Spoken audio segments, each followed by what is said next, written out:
আসসালামু আলাইকুম বন্ধুরা, কেমন আছেন আপনারা সবাই? আমি ভালো আছি, আল্লাহর অশেষ রহমতে। আশা করছি আপনারাও সবাই ভালো আছেন। আবারও চলে এলাম নতুন একটা ব্লগ বা নতুন একটা ভিডিও নিয়ে। তো আমি জানি আমার ভিডিও আপনারা অনেক ভালোবাসা দিচ্ছেন, অনেকে আছেন আমার প্রথম ভিডিওকে অনেক ভালোবাসা দিয়েছেন। তো আমি জানি এই ভিডিওগুলো আপনারা অনেক অনেক অনেক ভালোবাসা দেবেন। তো আজকে আপনাদের সঙ্গে হচ্ছে রান্না শেয়ার করব। এখন কয়েকদিন আমি একটু ব্যস্ত আছি বলে ডেলি ব্লগ শেয়ার করতে পারছি না। আপনাদের সঙ্গে অবশ্যই আমি ডেলি ব্লগ শেয়ার করব। তো কয়েকদিন একটু কিছু রান্নার রেসিপি আপনাদের সঙ্গে শেয়ার করি। তো এখন যেহেতু গরমের সময় আর কাঁঠাল তো সবার বাড়িতেই হচ্ছে, তো আমাদের বাড়িতেও কাঁঠাল, কিন্তু আমি খাই না, কিন্তু আমাদের বাড়িতে আরও সবাই আছে তারা খায়। কিন্তু এবছর আমরা কিন্তু কাঁঠাল কিনিনি, কাঁঠাল মামা শ্বশুর বাড়ি থেকে এখান থেকে ওখান থেকে প্রচুর কাঁঠাল এসেছে। তো সেই কাঁঠালেরই সব বিচিগুলো রেখে দেওয়া হয়েছিল। তো সেইগুলোরই একটা রেসিপি তৈরি করব, সেটা হচ্ছে কাঁঠালের বিচি ভর্তা। সেই রেসিপিটাই আমরা তৈরি করব। তো চলুন দেখাই রেসিপিটা আমি কিভাবে বানাবো। তো এখানে নিয়ে নিয়েছি কাঁঠালের দানাগুলো, আর এগুলো কিন্তু শুকিয়ে নিতে হয়। তো এগুলো আমি শুকিয়ে নিয়েছি। তো এখন আমি সেগুলোকে ভালো করে ছিলে নেব। তো এই যে বটি বা দায়ের সঙ্গে যেভাবে আপনারা যেটাই কাটেন আর কি, সেইভাবেই কেটে নেবেন। তো আমিও সেইভাবেই কিন্তু এক এক করে এখানে কেটে নিচ্ছি। তারপরে কিন্তু এগুলো তো খোসা ছাড়াতেই হবে, আর কিভাবে ছাড়াবো না ছাড়াবো সেগুলোও কিন্তু আপনাদের সঙ্গে সব শেয়ার করব। যাই হোক, আমার খুব ভালো লাগছে আপনারা যে এত ভালোবাসা দিচ্ছেন আমার ভিডিও দেখে। আর আজকে যেটা হয়েছিল, আমি একটা এতে গেছিলাম, হচ্ছে দোকানে গেছিলাম। সেখানে একটা দিদির সাথে হঠাৎ দেখা হয়। সেও বলল যে তোমার রান্নার ভিডিও আমি দেখি, খুব ভালো লাগে। তো খুব ভালো লাগলো জানেন তো, যে আমি তো বেশি দিন হয়নি ইউটিউবে এসেছি, আর এই যে রাস্তায় একজন ধরে বলল, এত ভালো লাগলো। তো এই ভালোবাসাটাই না আমার কাছে অনেক। যাই হোক, এই যে কাঁঠালের বিচিগুলো তো আমি সিদ্ধ করে নিয়েছিলাম, আর এখন খোসাগুলো সমস্ত কিছু ছাড়িয়ে এক এক করে ফেলে দিচ্ছি। আর এগুলো না একটু সময় ধরে করতে হবে, একটু টাইম নিয়ে করতে হবে, না হলে কিন্তু হয় না। তো দেখতে পাচ্ছেন বন্ধুরা, খোসাগুলো এই যে ছাড়িয়ে নিয়েছি, আর এগুলো কিন্তু অনেক সময় লাগে। আর আমার তো মানে এত কাজের চাপ, আমি এগুলো করে উঠতে পারি না। তবে ভিডিও করার জন্য আর খেতেও যেহেতু ভালো লাগে, আর আমার আব্বা মানে আমার শ্বশুরমশাই খুব পছন্দ করে, তো তার জন্যই করা আর কি। তো এই যে দেখতে পাচ্ছেন ওপরের খোসাগুলো কিন্তু আমি সব ছাড়িয়ে নিয়েছি। ছাড়িয়ে নিয়ে এই যে এইভাবে রাখলাম। এবার আমি যেটা করব, এইগুলোকে সবগুলোকে এক জায়গায় নেব, নিয়ে পানি নেব, আর পানির মধ্যে দিয়ে দেব হচ্ছে লেবুর রস। লেবু যে পাতি লেবু আমরা ব্যবহার করি, সেই লেবুর রস কিন্তু আমি পানির মধ্যে দিয়ে দেব।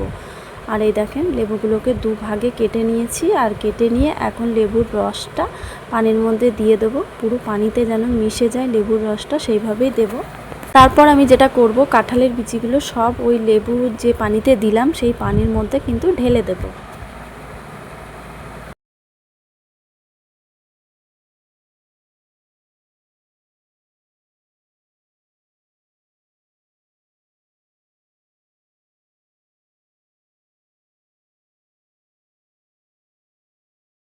তারপর ভালো করে এগুলোকে কচলে কচলে ধুয়ে নেব। আর এবারে নিয়ে নেব একটা বোতল, আর বোতলের মধ্যে সব কাঁঠালের বিচিগুলোকে কিন্তু ভরে দেব, আর ভরে দিয়ে নাড়াতে থাকবো।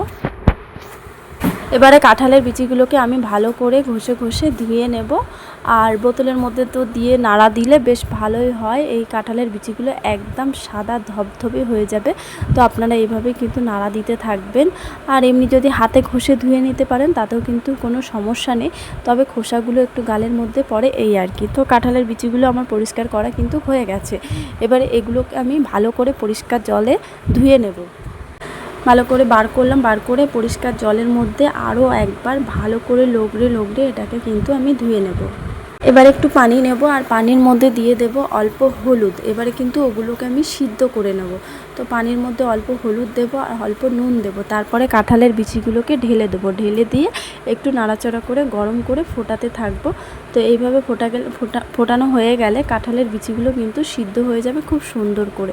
তারপরে ওটাকে আমি তুলে নেব।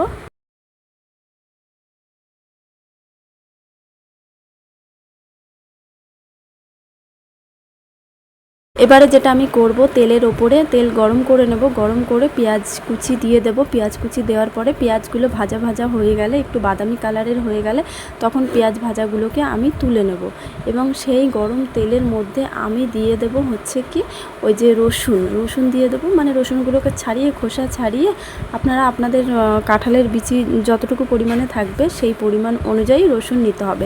রসুনগুলো ভাজা হয়ে গেল আমার, তারপরে দিয়ে দেবো হচ্ছে শুকনো লঙ্কা। এখন শুকনো লঙ্কাগুলোকেও ভালো করে ভেজে নেব। তারপরে এর মধ্যে দিয়ে দেবো একটু কালো জিরে। তো এখন কালো জিরেটাকেও ভালো করে ভেজে কিন্তু আমি তুলে নেব। তো এখানে সমস্ত কিছু আমার ভাজা হয়ে গেছে। এখন কাঁঠালের বিচিগুলো শিলপাতায় বেটে আমি ভালো করে বেটে নেব। আর এটা বাটা হয়ে গেলে ব্যাস ওগুলোকে নিয়ে আমি কিন্তু মাখিয়ে দেবো। আমি জানি না আমার আজকের ব্লগটা আপনাদের কেমন লাগবে। যদি ভালো লাগে অবশ্যই একটা লাইক করবেন, কমেন্ট করবেন, বন্ধুদের সঙ্গে শেয়ার করবেন। আর আপনাদের ভালোবাসার জন্যই কিন্তু আমি ইউটিউবে এসেছি। আপনাদের ভালোবাসা ছাড়া কিন্তু আমি কিচ্ছু না। তো আপনারা অনেককে আমাকে কিন্তু অনেক ভালোবাসা দিচ্ছেন, আর এইভাবেই পাশে থাকবেন, এইভাবেই ভালোবাসা দেবেন। তো দেখতে পাচ্ছেন কাঁঠালের বিচিগুলো আমি কিন্তু শিলপাতায় সব বেটে নিয়েছি। এবার এর ওপরে যে ভেজে রেখেছিলাম যেগুলো পেঁয়াজ ভাজা, রসুন বাটা আর শুকনো লঙ্কা বাটা আর কালো জিরে, এগুলো দিয়ে যেভাবে আমরা আলু ভর্তা করি সেইভাবেই কিন্তু ভর্তা করে নেব। আর একটু পেঁয়াজ কুচিয়ে নেব, কাঁচা পেঁয়াজের কুচি। তো এই দিয়েই কিন্তু এক থালা গরম ভাত খাওয়া হয়ে যাবে। তো আজকের আমার ভিডিওটা আবারও বলছি, যদি ভালো লাগে লাইক করবেন, কমেন্ট করবেন, সাবস্ক্রাইব করবেন আর আমার পাশে থাকবেন। আপনাদের ভালোবাসা কিন্তু অনেক দরকার আমার। আর আমার ডেলি ব্লগ আপনারা অবশ্যই পাবেন, অবশ্যই দেখতে পারবেন। আর হচ্ছে কি আপনারা যদি একটু ধনেপাতা খেতে চান, উপর থেকে ধনেপাতা কিন্তু দিতে পারেন, স্বাদটা কিন্তু আরও দ্বিগুণ বেড়ে যাবে। তো এইভাবে আমাদের মাখিয়ে নিতে হবে। আর উপর থেকে একটু কাঁচা সরিষার তেলের যদি ঝাঁঝ হয় তাহলে আরোই ভালো হবে। তো এই সব দিয়ে এখন ভালো করে মাখিয়ে নিতে হবে।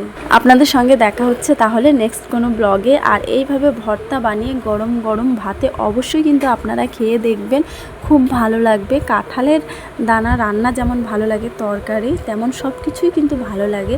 তো এটার একবার ভর্তা আপনারা বানাবেন। তো আজকের মতো এই পর্যন্ত, দেখা হচ্ছে আগামীকাল ঠিক সন্ধ্যা 7টায়। আসসালাম।